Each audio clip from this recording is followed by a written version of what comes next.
Өлөгөн Досубуздун суунун боюнда деген бир жакшы чыгармасы бар.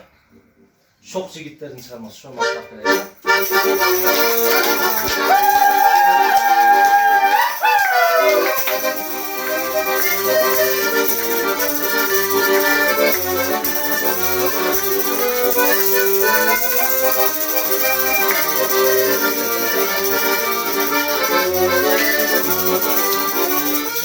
Çamgır çay, ötede basılmay, günahır körü, ne gelir açılmay, solun bayında, kızlar olduğuna, ağlarla kayan, boynuma, bakmışsın bana, seni istedim, benim oyundan, hep aklına getirdim.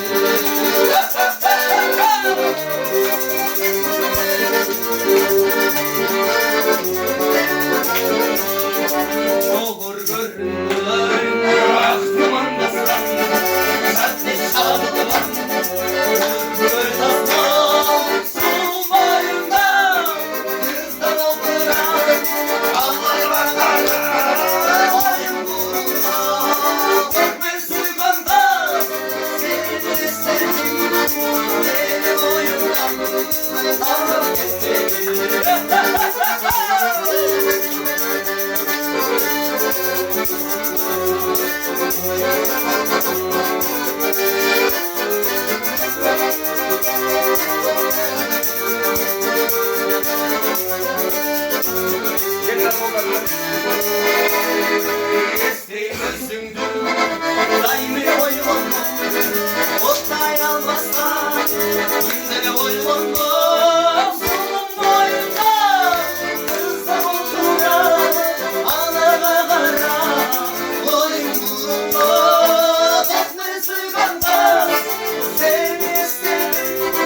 Benim oyundan, bakır gitmedi.